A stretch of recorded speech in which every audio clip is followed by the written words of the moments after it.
जिसमें ममता सरकार को लगातार झटका पर झटका लगता जा रहा है। तो संदेश खाली मामले में ममता बनर्जी सरकार को सुप्रीम कोर्ट से लगा एक और तगड़ा झटका। और क्या झटका लगा है हम आपको आगे बताने वाले हैं कि सुप्रीम कोर्ट ने मामले की तुरंत सुनवाई की राज्य सरकार की अपील को ठुकरा दिया है। राज्य सरकार ने यह अपील की थी सीबीआई जांच को चुनौती देने के लिए। ममता बनर्जी सरकार ने संदेश खाली मामले की सीबीआई जांच के हाईकोर्ट के आदेश को दी है चुनौती। तो शाहजहां शेख को लेकर सीबीआई जांच पर रोक लगाने की ममता सरकार की यह याचिका खारिज कर दी गई है। उन्होंने कहा कि तुरंत सुनवाई। सुप्रीम कोर्ट ने राज्य सरकार को कलकत्ता हाईकोर्ट में वापस जाने के लिए कहा कि आप वहां वापस जाएं। ममता सरकार ने के वकील अभिषेक मनु सिंघवी ने जस्टिस संजीव खन्ना की अदालत में इस मामले को रखा था। तो जस्टिस संजीव खन्ना ने कहा आप चीफ जस्टिस के सामने आग्रह कीजिए, वो ही सुनवाई की तारीख तय करेंगे, तुरंत सुनवाई की तो इसमें कोई जरूरत नहीं है। संदेश खाली मामले को लेकर राज्य की ममता सरकार पर इस बीच एक बार फिर से प्रधानमंत्री नरेंद्र मोदी एक बार फिर से जमकर बरसे। प्रधानमंत्री ने कहा टीएमसी के राज में नारी शक्ति पर हुआ अत्याचार और संदेश खाली में जो कुछ हुआ उस पर पूरा देश शर्मसार है। आज प्रधानमंत्री पश्चिम बंगाल में थे। बारासात में जय महाकाली के उद्घोष के साथ ही अपने संबोधन की उन्होंने शुरुआत की थी। तो पीएम मोदी ने कहा कि एनडीए की वापसी देखकर विपक्षी इंडी गठबंधन लगता है घबरा गया है। तो प्रधानमंत्री की बारासात रैली में एक बात खास रही, संदेश खाली की कुछ पीड़ित महिलाएं आज खुलकर शामिल हुई। इसके पहले वो घूंघट लेकर कैमरे के सामने आती थी, आज खुलकर आई। पश्चिम बंगाल में आरोपियों को बचाने के लिए हर कदम उठाए जा रहे हैं, जांच को प्रभावित किया जा रहा है, ये बीजेपी ने प्रेस कॉन्फ्रेंस करके आरोप लगाया।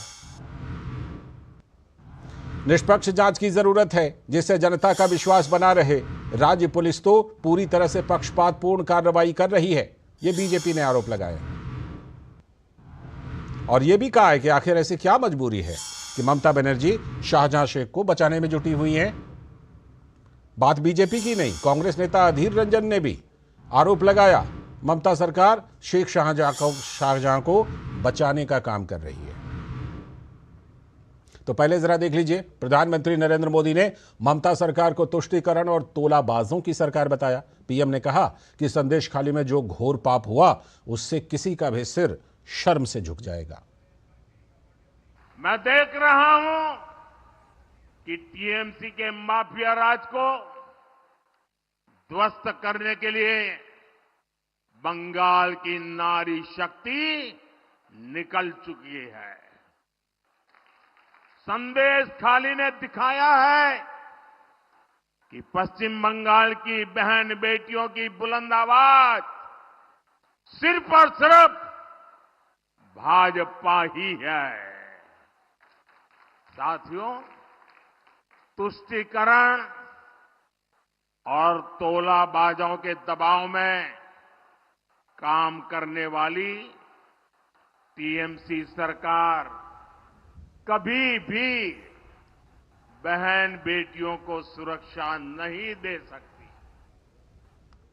और प्रधानमंत्री ने आरजेडी प्रमुख लालू यादव का नाम लिए बिना उन पर की गई उनके द्वारा व्यक्तिगत आपत्तिजनक टिप्पणी का पर जोरदार कटाक्ष भी किया। पीएम ने कहा कि आज पूरा देश खुद को मोदी का परिवार बता रहा है। पीएम ने अपने जीवन से जुड़ा अनुभव बताते हुए कहा कि जब वो घर से झोला लेकर पूरे देश में घूम रहे थे तब भले ही उनकी जेब में एक पैसा भी नहीं था, फिर भी देश की माताओं, बहनों और गरीबों ने उन्हें एक भी दिन भूखा नहीं सोने दिया। जब मेरी कोई जान नहीं, पहचान नहीं थी, कंधे पर झोला लेकर के भटकता हुआ एक नौजवान, और उस समय देश के गरीब से गरीब परिवार ने जहां गया वहां मेरी चिंता की है। और इसलिए आज जब मैं गरीबों के लिए, माताओं बहनों के लिए जी जान से कुछ करने के लिए लगा हुआ हूं, समर्पित भाव से लगा हुआ हूं, तो उसका कारण मैंने पूरे देश का वो परिवार भाव महसूस किया था। आज मैं उसका कर्ज चुका रहा हूं। तो क्या कुछ संदेश खाली में चल रहा है और पश्चिम बंगाल में ममता बनर्जी सरकार की क्या पैंतरेबाजी चल रही है? हमारे संवाददाता प्रसेनजीत बख्शी कोलकाता से जुड़ चुके हैं हमारे साथ इसी पर बात करने के लिए। प्रसेनजीत दा, सबसे पहले तो यही अपडेट दीजिए मुझे कि अभी शाहजहां शेख किनकी कस्टडी में हैं, क्योंकि सुप्रीम कोर्ट ने भी राहत देने से, सीबीआई जांच की राहत देने से इनकार कर दिया है। कल शाम जब अपनी बात हुई थी आपने कहा कि 2 घंटे इंतजार करके बाद सीबीआई लौट गई।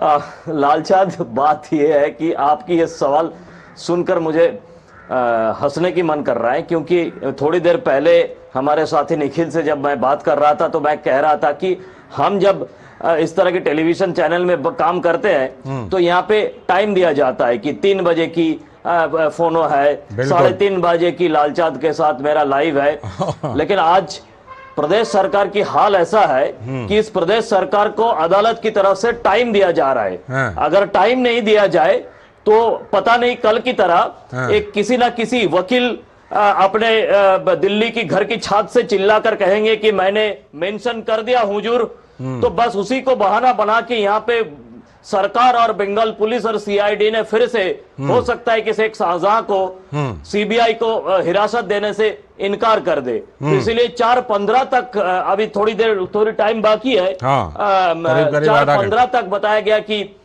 हिरासत सीआईडी से सीबीआई के हाथ पे दिया जाए, और 4:30 तक जो सीआईडी कल अदालत की अवमानना किया है, इसलिए सीआईडी के अफसरों को 4:30 तक पहुंचना है। तो स्थिति ऐसा है कि पूरे इनको डेडलाइन देके इन सरकार को काम करवाना पड़ रहा है अदालत की तरफ से। एक और अपडेट जरा दे दीजिए। आज प्रधानमंत्री की रैली में संदेश खाली की वो पीड़ित महिलाएं खुलकर सामने आई, क्या कुछ उस मौके पर दिखाई पड़ा, और क्या अब ये लगता है कि संदेश खाली का मामला चाहे ममता सरकार जितना दबाने की कोशिश करे, ये दबने वाला नहीं है?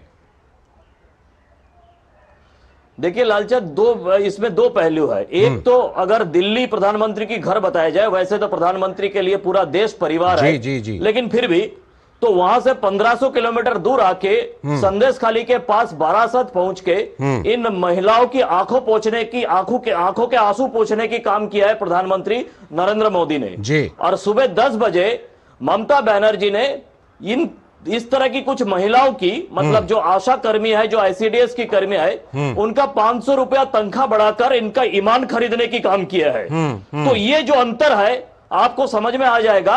पूरे प्रदेश की महिलाओं के ऊपर प्रधानमंत्री की आंसू पोंछने की जो काम है, इसका क्या असर है, और ये 500 रुपया से ईमान खरीदने की क्या असर है, ये किसी को भी समझ में आ जाएगा। अभी 500 रुपए दे रही हैं, अभी 500 रुपए दे रही हैं। इसके पहले कहा था कि ये जो गरीब और दलित और आदिवासी महिलाएं, ये सब झूठ बोल रही हैं। ये बढ़ाया गया है। हाँ, नहीं ये उन्होंने बढ़ाकर ईमान खरीद रहा है। हाँ, बिल्कुल। चलिए, बहुत बहुत शुक्रिया दादा, अपडेट आपसे लेते रहेंगे। फिलहाल आपने बताया कि 4:15 का समय है। बहुत बहुत शुक्रिया फिलहाल इस जानकारी के लिए आपका।